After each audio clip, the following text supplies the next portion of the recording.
The Kepler 442 Xenobiology Institute prided itself on being the most progressive academic establishment in 3 spiral arms. Their brochures, available in 47 languages and 12 electromagnetic spectrums, boasted of revolutionary cross-species collaboration and breakthrough interspecies understanding.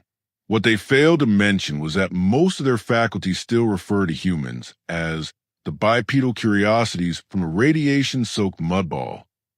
Professor Gexvorn clicked his mandibles in what passed for scholarly enthusiasm as he gestured toward the holographic display of evolutionary trees.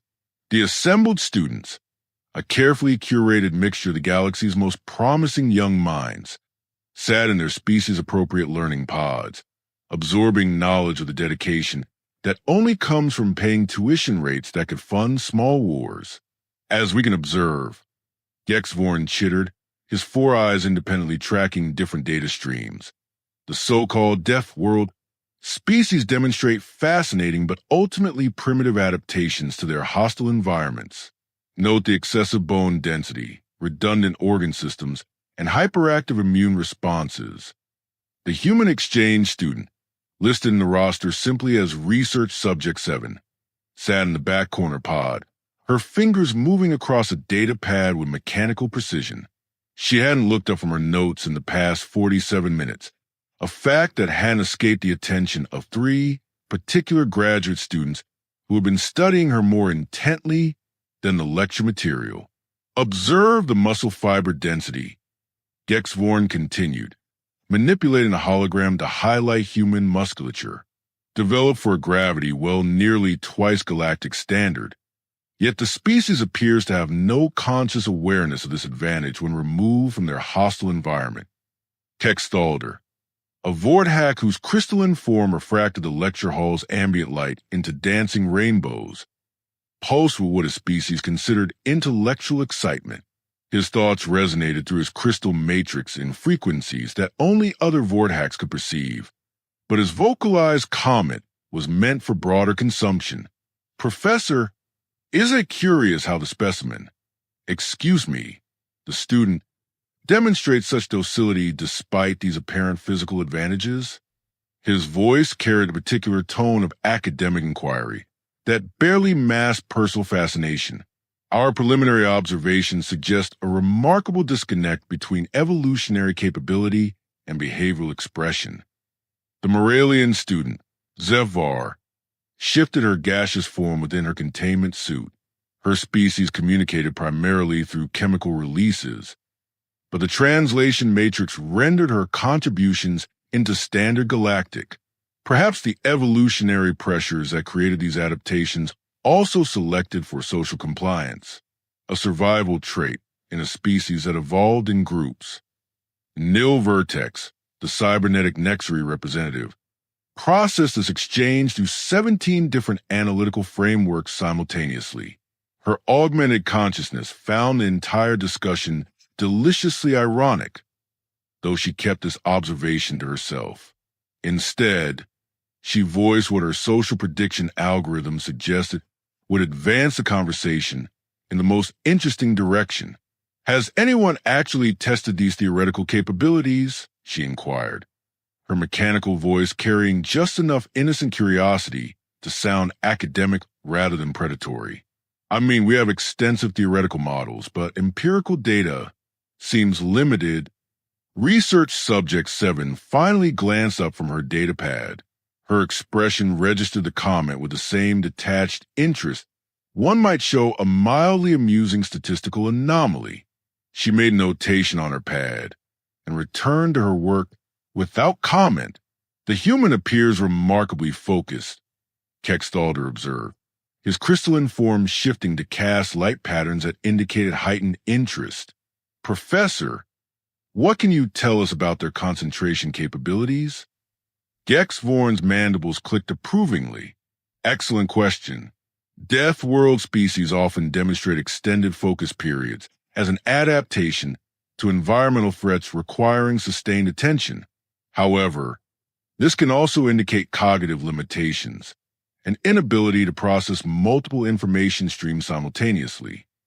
So they're essentially running on single-threaded consciousness? Nil Vertex asked, her optical sensors whirring as they focus on the human. That seems inefficient. Inefficient, perhaps, Zevar mused, but potentially more manageable? Research Subject 7's stylus paused for precisely 0.3 seconds before resuming its movement. The pause was brief enough that most observers would have dismissed it as a natural rhythm in her note-taking. The three graduate students, however, had been watching long enough to recognize it as the first deviation from her established pattern. The literature suggests, Kextalder continued, his academic tone growing more confident, that Deathworld species often exhibit heightened defensive responses when directly approached or examined. But our subject seems remarkably accommodating. Research Subject 7 spoke for the first time in the session, her voice carrying no particular emotion. That's an interesting classification choice. The comment hung in the air like a gravitational anomaly, warping the comfortable academic discussion around it. Professor Gexvorn's lecture faltered momentarily as the three graduate students exchanged glances through their respective sensory modalities. A slip of terminology, Kextalder clarified quickly. We meant fellow student. Naturally. Naturally, she agreed, returning to her notes. Though I imagine the distinction becomes rather academic when the methodology remains the same. Nil Vertex's processors hummed with increased activity. The human's response patterns were deviating from predicted models in subtle but measurable ways. Most intriguingly, her physiological readings, heart rate, skin conductivity, microexpressions, showed no correlation with her verbal responses. It was as if her body and her words were operating on completely different protocols. Perhaps, Zevar suggested, her gaseous form swirling would barely contain excitement. We could conduct a more hands-on study session. For academic purposes, naturally, the professor did emphasize the importance of empirical observation. Research Subject 7 set down her stylus and folded her hands. For the first time since entering the lecture hall, she gave the three graduate students her complete attention. Her expression remained pleasantly neutral, but something in the quality of her focus made the ambient temperature in their section of the hall seem to drop several degrees. That, she said with a smile that didn't quite reach her eyes, sounds educational. The private research alcove hummed with the kind of sterile efficiency that made academic misconduct feel scholarly. Nil Vertex had requisitioned the space through channels that weren't technically legal, merely creative interpretations of departmental resource allocation protocols. The walls displayed real-time biometric data from sensors embedded in the furniture, creating a light show of vital signs that would have impressed any medical facility in the sector.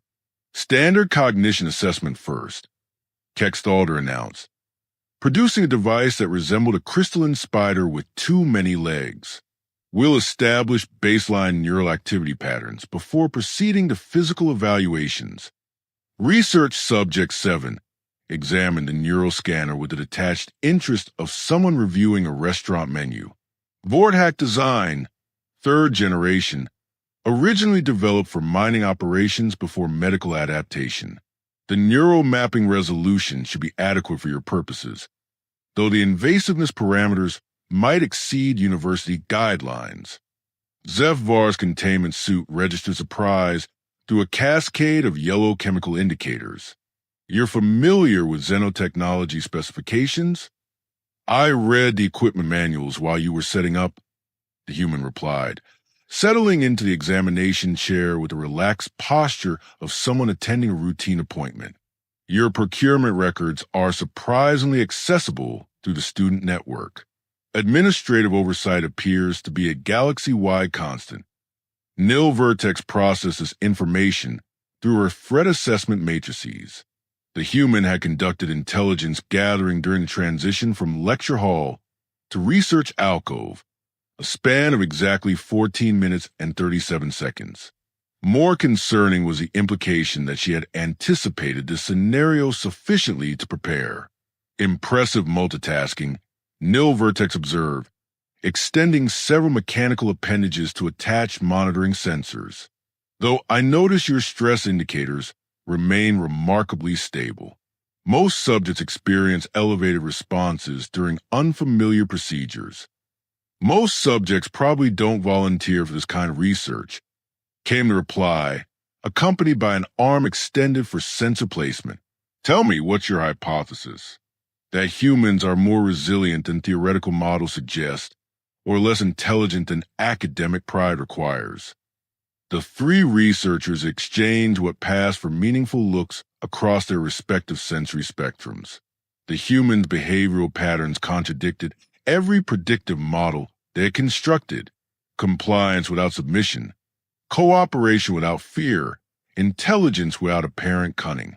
Kexthalder initiated the neural scan, his crystalline form resonating with harmonics that would have been beautiful if they weren't designed to penetrate cranial bone.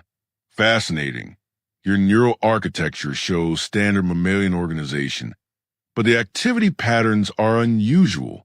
There's significant processing occurring in regions we associate with combat calculations. Yet your external demeanor suggests complete relaxation. Combat calculations, she repeated thoughtfully. That's an interesting interpretation. What does your equipment register when I consider mathematical proofs, or recipe modifications, or optimal traffic routing algorithms? The neural displays shifted, showing identical activity patterns across entirely different cognitive tasks. Kexthalder's harmonic resonance faltered as his equipment registered readings that violated several fundamental assumptions about consciousness organization. You process abstract mathematics using the same neural pathways as threat assessment, Zevvar observed, her chemical releases now cycling through spectrums that indicated professional bewilderment. That's unprecedented. Only if you assume those are different types of problems, the human said. Pattern recognition, resource optimization, outcome prediction. The underlying algorithms remain consistent regardless of application domain. Nil Vertex's processors dedicated additional cycles to reassessing the situation.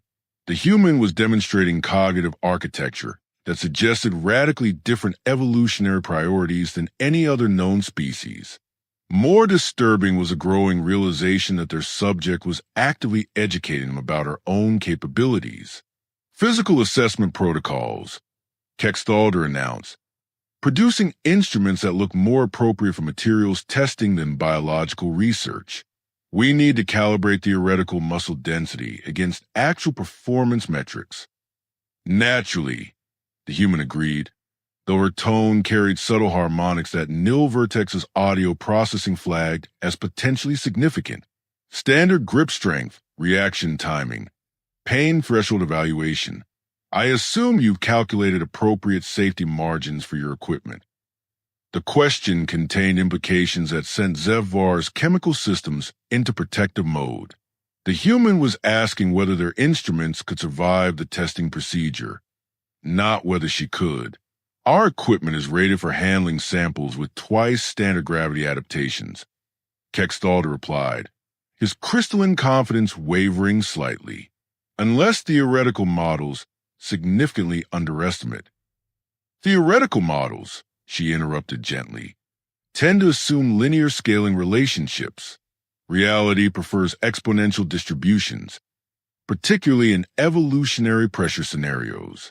But please, proceed with your evaluation. I'm curious about your methodology.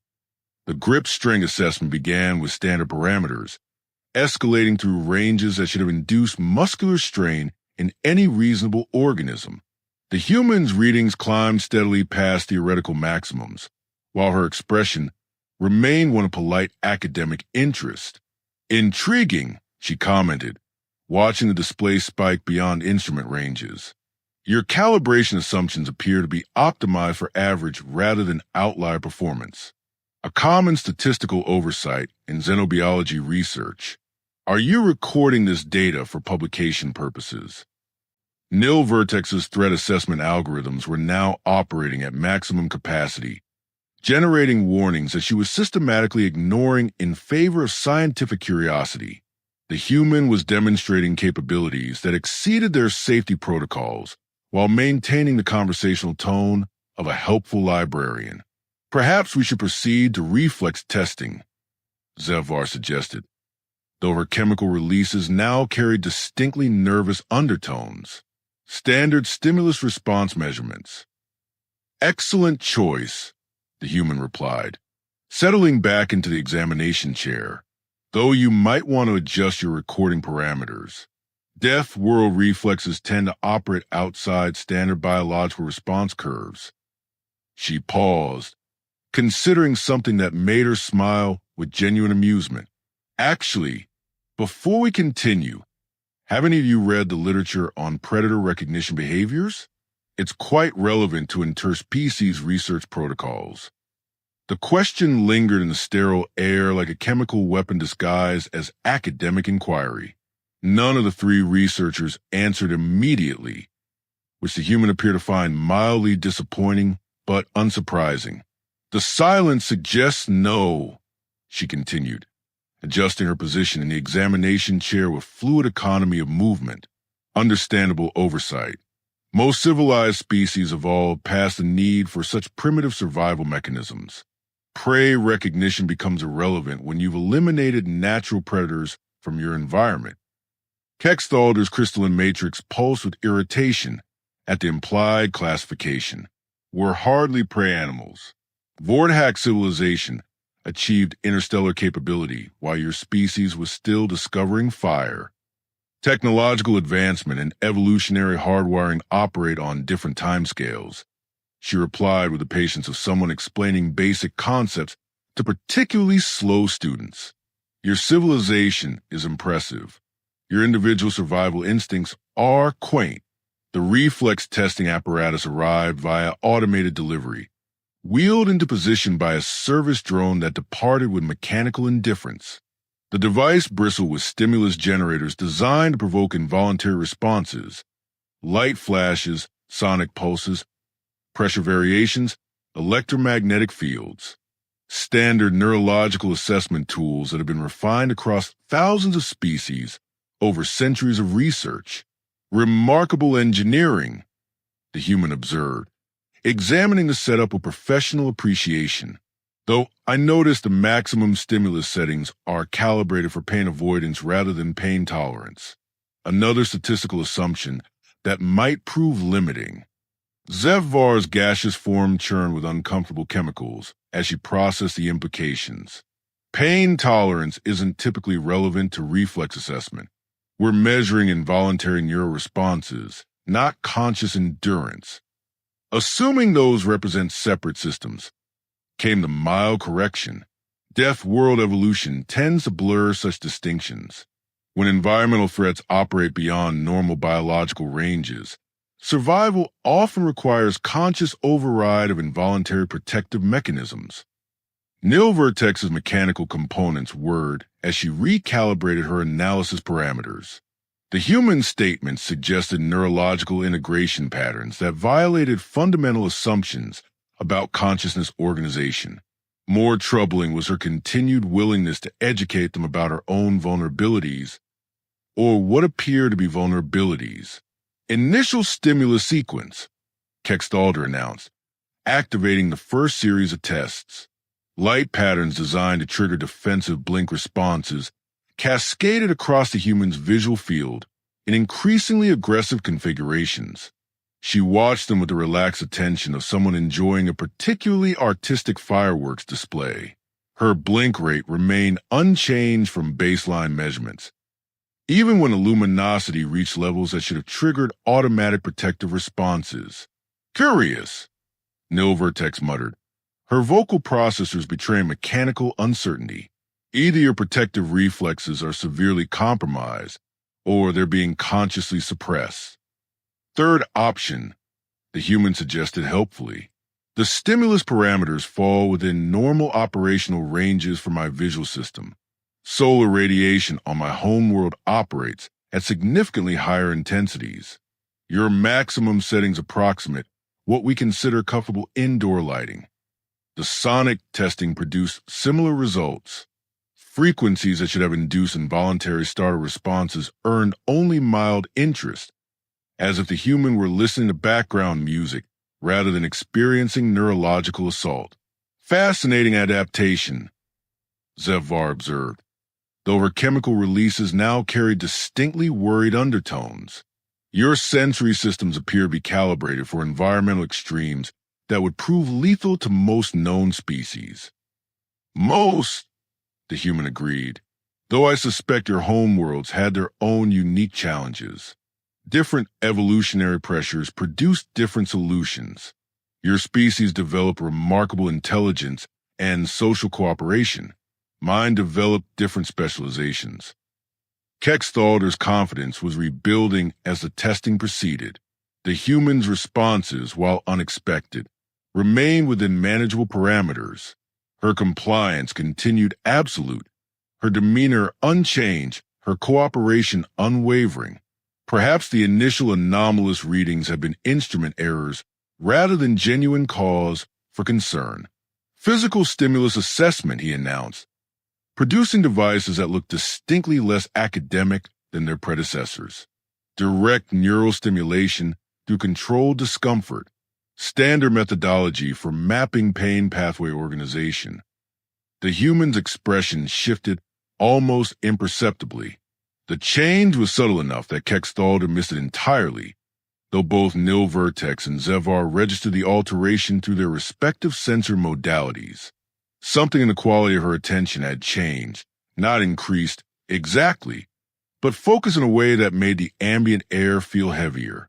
Pain pathway mapping, she repeated slowly, as if testing the phrase for linguistic accuracy. That's an interesting euphemism for torture, though I suppose academic terminology makes everything sound more civilized. Not torture, Kexthalder protested, his harmonic resonance taking on defensive frequencies. Controlled scientific observation of physiological responses to graduated stimuli. Completely standard procedure for understanding species-specific neurological organization. Of course, she agreed readily. Scientific methodology justifies considerable flexibility in ethical boundaries. I'm familiar with the concept. My own species has extensive historical experience with research conducted on unwilling subjects in the name of advancing knowledge. The comment carried implications that sent warning cascades through Nil Vertex's threat assessment protocols. The human was drawing parallels between their current activity and historical atrocities, yet her tone remained conversational, almost friendly. However, she continued, settling more comfortably in the examination chair, I should mention one small detail before you proceed with direct neural stimulation. She paused, considering her words with the careful precision of someone selecting exactly the right ammunition for a particular target. The literature on human military history is quite extensive and readily available through your academic databases, particularly the sections dealing with interrogation resistance training and the psychological profiles of individuals selected for deep cover operations. You might find it educational reading. Kexthalder's crystalline form went completely still as the implications registered through his consciousness, like spreading fractures through perfect crystal. What exactly, he asked slowly, is your academic specialty? Applied xenopsychology with focus on threat assessment and species interaction protocols, she replied, her voice carrying the same pleasant tone one might use to discuss weekend plans. My dissertation examines the correlation between technological advancement and the atrophy of survival instincts in post-scarcity civilizations. The silence that followed this revelation had weight and texture, like atmosphere before a storm. Kexthalder's crystalline form began displaying stress fractures that sparkled in the laboratory lighting. Zevvar's containment suit registered chemical releases that are species associated with imminent predation events. Nil Vertex's processors allocated emergency resources to combat scenarios while maintaining external calm through sheer mechanical discipline. You've been studying us, Nil Vertex stated, her vocal modulator struggling to maintain academic neutrality. This entire session has been reverse research. Observational methodology. The human corrected gently. Though I admit the data collection has exceeded my initial projections, your behavior patterns demonstrate remarkable consistency with theoretical models regarding civilized species' inability to recognize predatory behavior when presented in cooperative contexts. She shifted position in the examination chair, the movement somehow transforming the furniture from restraint into throne. The change was purely postural, yet altered the entire dynamic of the room in ways that bypassed conscious analysis and spoke directly to evolutionary programming. For instance, she continued, you spent the last hour conducting increasingly invasive procedures on a member of a species you acknowledge possesses superior physical capabilities, enhanced pain tolerance, and documented military history involving resistance to interrogation. Yet none of you questioned why I was quite so cooperative. Kexthalder's harmonics shifted into frequencies that his species reserved for territorial warnings. You're threatening us. I'm educating you, she replied with gentle correction. Though I understand the distinction might feel academic from your current perspective.